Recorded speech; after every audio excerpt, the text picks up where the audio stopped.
Boa tarde. Muito obrigado por sua gentileza. Hoje estou aqui para comunicar que o Ocidente está enfrentando um perigo iminente. Está em perigo porque os defensores dos valores do Ocidente estão sendo cooptados por uma visão de mundo que leva ao socialismo e, consequentemente, à pobreza. Infelizmente, nas últimas décadas, motivados por alguns desejos bem intencionados de querer ajudar o próximo e outros pelo desejo de pertencer a uma casta privilegiada, os principais líderes do mundo ocidental abandonaram o modelo de liberdade por diferentes versões do que chamamos de coletivismo. Nós dizemos que experimentos coletivistas não são solução, mas sim causa dos problemas dos cidadãos do mundo. Estamos aqui para dizer isso.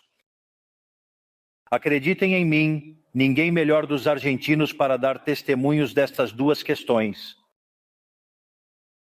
Quando adotamos o modelo de liberdade, lá pelo ano de 1860, em 35 anos nos tornamos a primeira potência mundial.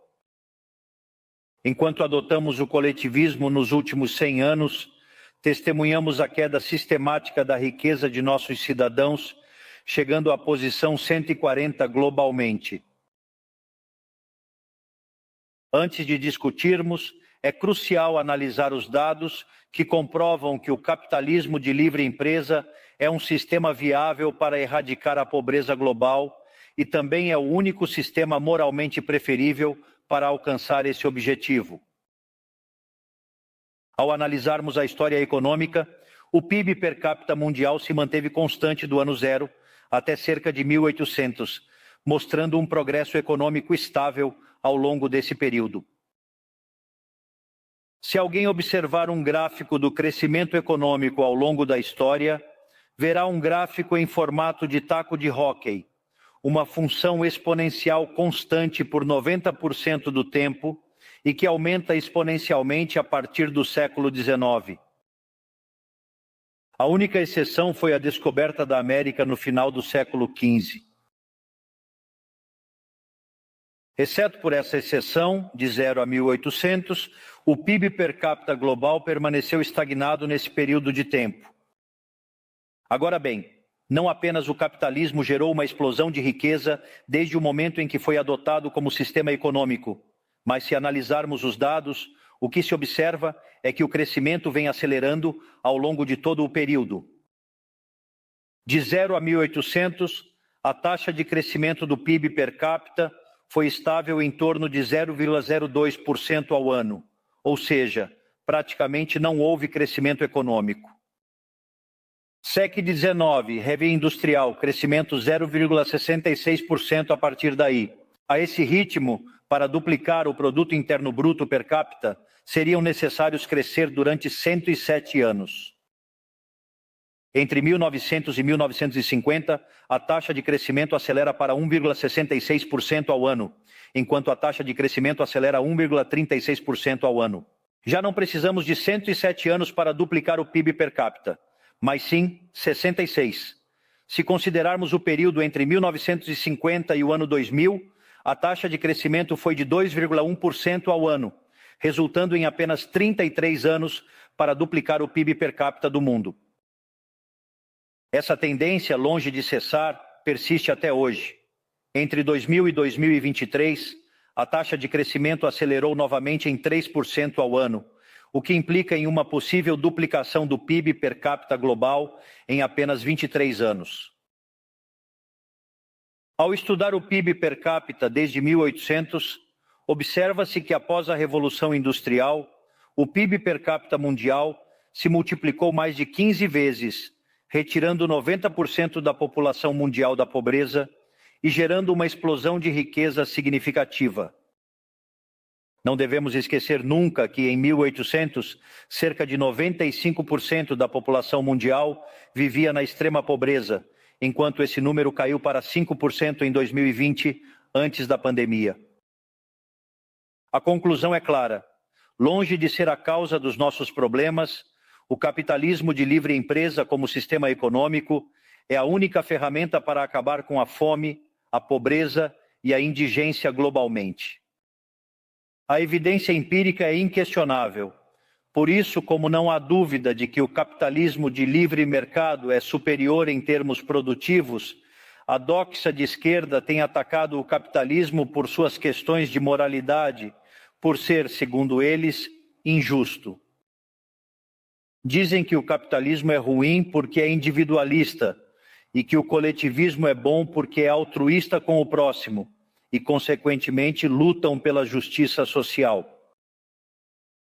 Esse conceito que se tornou moda no primeiro mundo, no meu país, é uma constante do discurso político há mais de 80 anos.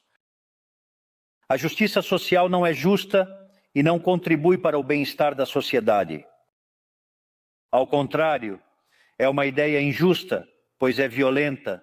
É injusto porque o Estado é financiado com impostos cobrados coercivamente. Alguém de nós pode dizer que paga impostos voluntariamente?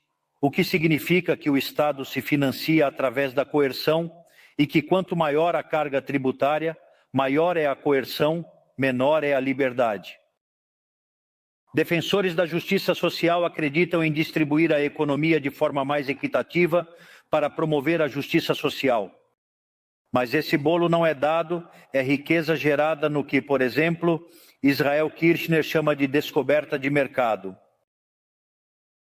Se o bem ou serviço oferecido por uma empresa não é desejado, ela quebra a menos que se adapte ao que o mercado demanda. Se produzir um produto de boa qualidade a um preço atraente, terá sucesso e produzirá mais. Assim, o mercado é um processo de descoberta onde o capitalista encontra o caminho certo. Se o Estado pune o capitalista por ter sucesso e o bloqueia no processo de descoberta, destrói seus incentivos e as consequências são que ele vai produzir menos e o bolo será menor, causando prejuízo para a sociedade. O coletivismo, ao inibir tais processos de descoberta e dificultar a apropriação do que foi descoberto, amarra as mãos do empreendedor e o impede de produzir bens e serviços melhores a um preço melhor. Como pode ser que desde a academia, organizações internacionais, política e teoria econômica demonizam um sistema econômico que não apenas tirou 90% da população mundial da extrema pobreza e o faz cada vez mais rápido, mas também é justo e moralmente superior? O capitalismo trouxe o melhor momento da história em termos de prosperidade atual. Nunca houve um momento de maior prosperidade do que o que vivemos hoje. O mundo de hoje é mais livre, mais rico, mais pacífico e mais próspero do que em qualquer outro momento de nossa história. Válido para todos, especialmente países livres, onde respeitam a liberdade econômica e os direitos de propriedade individuais.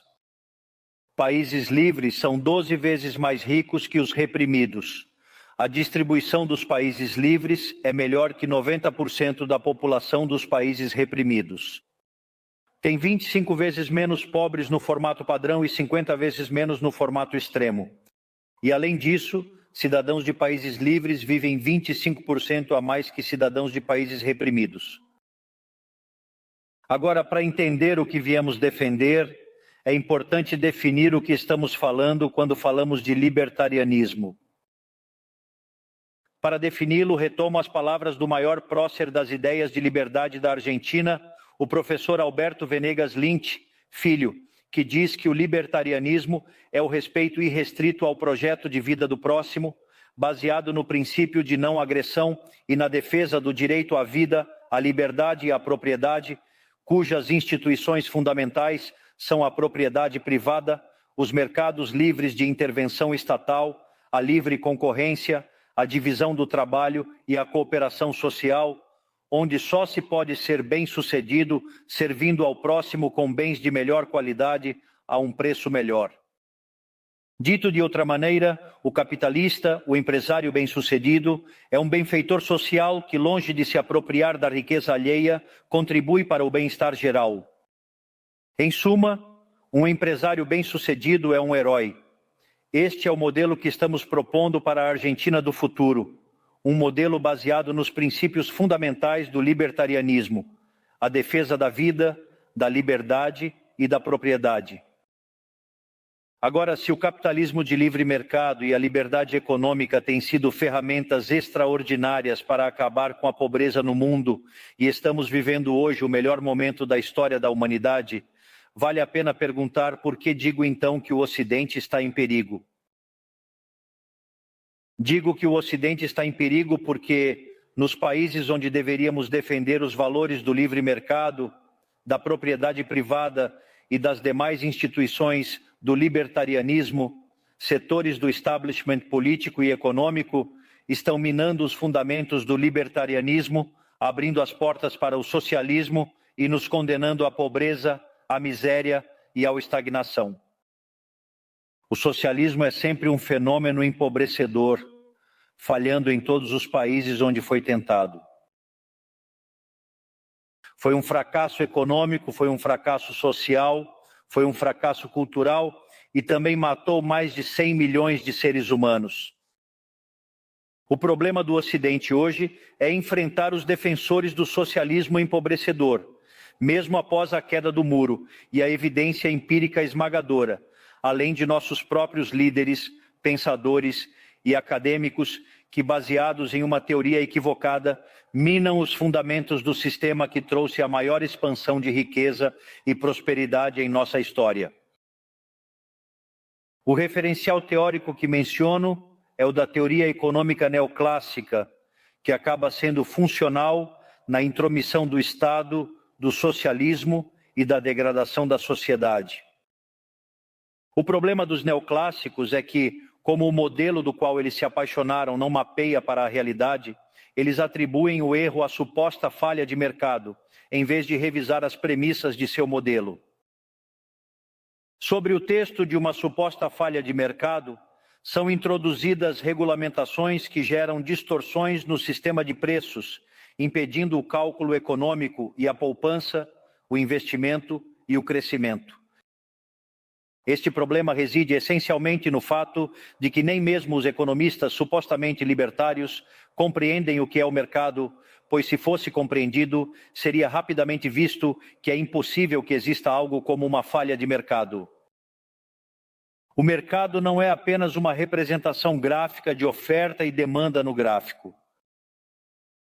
O mercado é um mecanismo de cooperação onde ocorre troca voluntária de propriedade. Assim, considerando essa definição, mencionar falha de mercado é uma contradição. Não existe falha de mercado. Se as transações forem voluntárias, o único contexto em que pode haver uma falha de mercado é se houver coerção. E o único com a capacidade de coagir de forma generalizada é o Estado, que tem o monopólio da violência. Consequentemente, se alguém considera que há uma falha de mercado, eu recomendaria que verifiquem se há intervenção estatal no meio. E se eles acharem que não há intervenção estatal no meio, sugiro que façam a análise novamente porque definitivamente está errado. As falhas de mercado não existem. Um exemplo das supostas falhas de mercado descritas pelos neoclássicos são as estruturas concentradas da economia. No entanto, sem funções que apresentem rendimentos crescentes em escala, cuja contrapartida são as estruturas concentradas da economia, não poderíamos explicar o crescimento econômico desde 1800 até os dias atuais. Olhem, incrível. Desde o ano de 1800 em diante, com a população se multiplicando mais de 8 ou 9 vezes, o produto per capita cresceu significativamente, aumentando mais de 15 vezes em relação ao seu valor inicial, o que é um crescimento impressionante. Ou seja, existem rendimentos crescentes. Isso levou a pobreza extrema de 95% para 5%. No entanto, essa presença de rendimentos crescentes implica em estruturas concentradas, o que seria chamado, por exemplo, de um monopólio. Como pode ser que algo que tenha gerado tanto bem-estar para a teoria neoclássica possa, na verdade, ser considerado uma falha de mercado? Economistas neoclássicos, pensem fora da caixa. Quando o modelo falha, não fiquem com raiva da realidade, fiquem com raiva do modelo e mudem-no. O dilema do modelo neoclássico é aperfeiçoar o mercado atacando suas falhas para melhorar seu funcionamento. Ao fazê-lo, abrem portas do socialismo e atentam contra o crescimento econômico.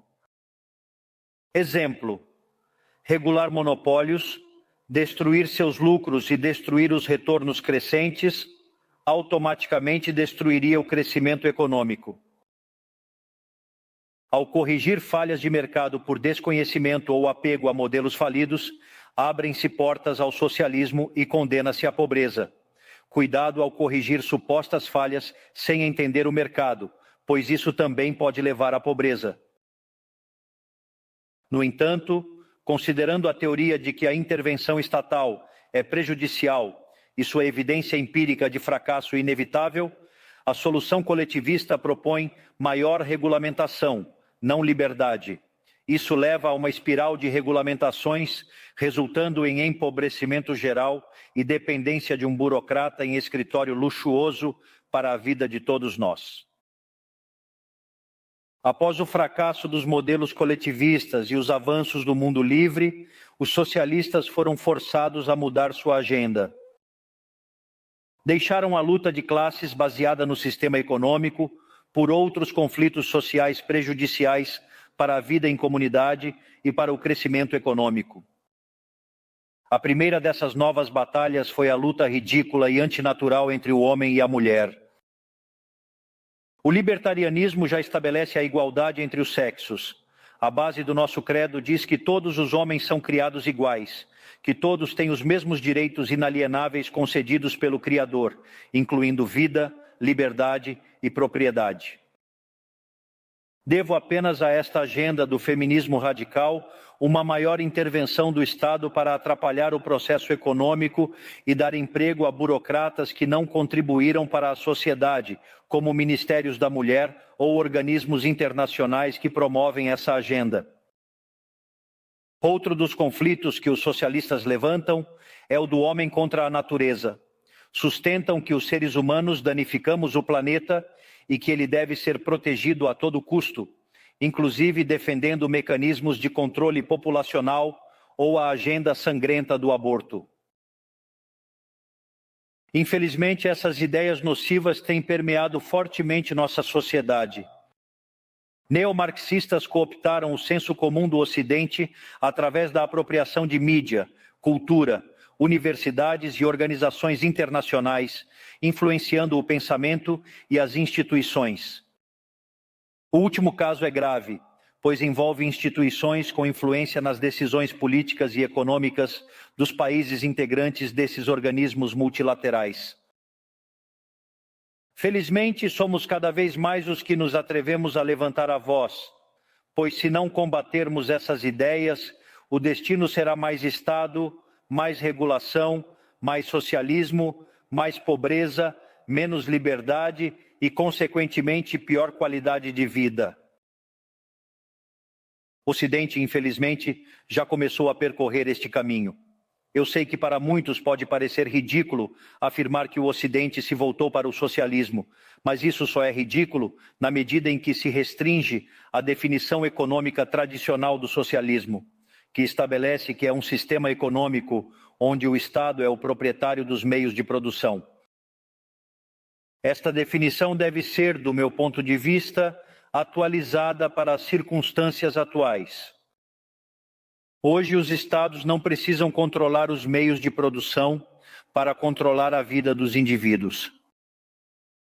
Com ferramentas como emissão monetária, endividamento, subsídios, controle de juros, controle de preços e regulamentações para corrigir falhas de mercado, controlam destinos de milhões de pessoas. É assim que chegamos ao ponto em que, com nomes ou formas diferentes, partes das ofertas políticas aceitas na maioria dos países do Ocidente são variantes coletivistas. Sejam eles comunistas, fascistas, nazistas, socialistas, social-democratas, nacional-socialistas, democratas cristãos, keynesianos, neo-keynesianos, progressistas, populistas, nacionalistas ou globalistas. No fundo, não há diferenças substanciais.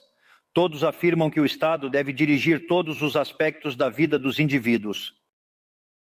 Todas definem um modelo oposto ao que impulsionou a humanidade ao progresso mais espetacular.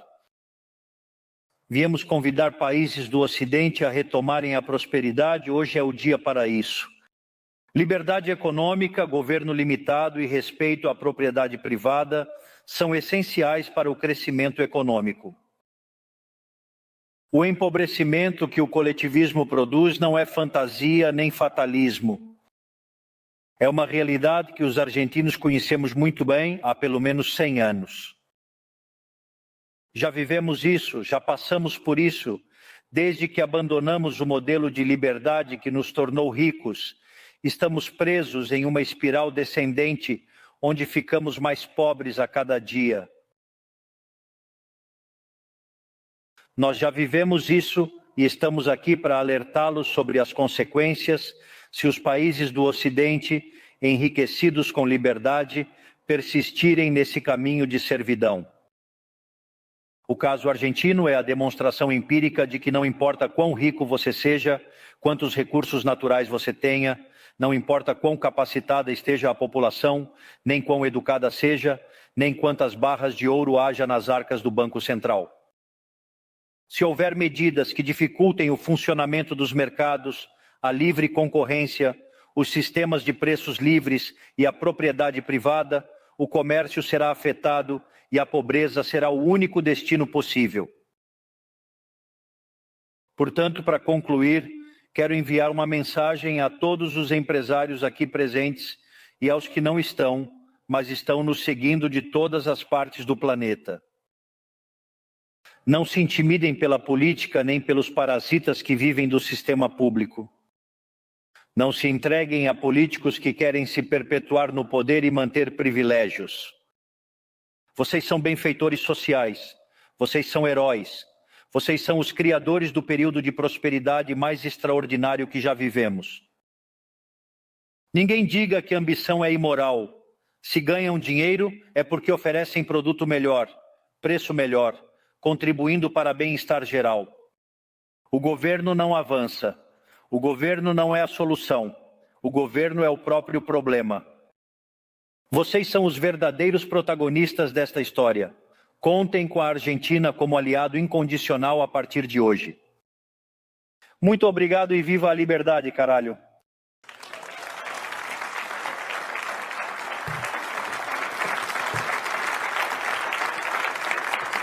Obrigado.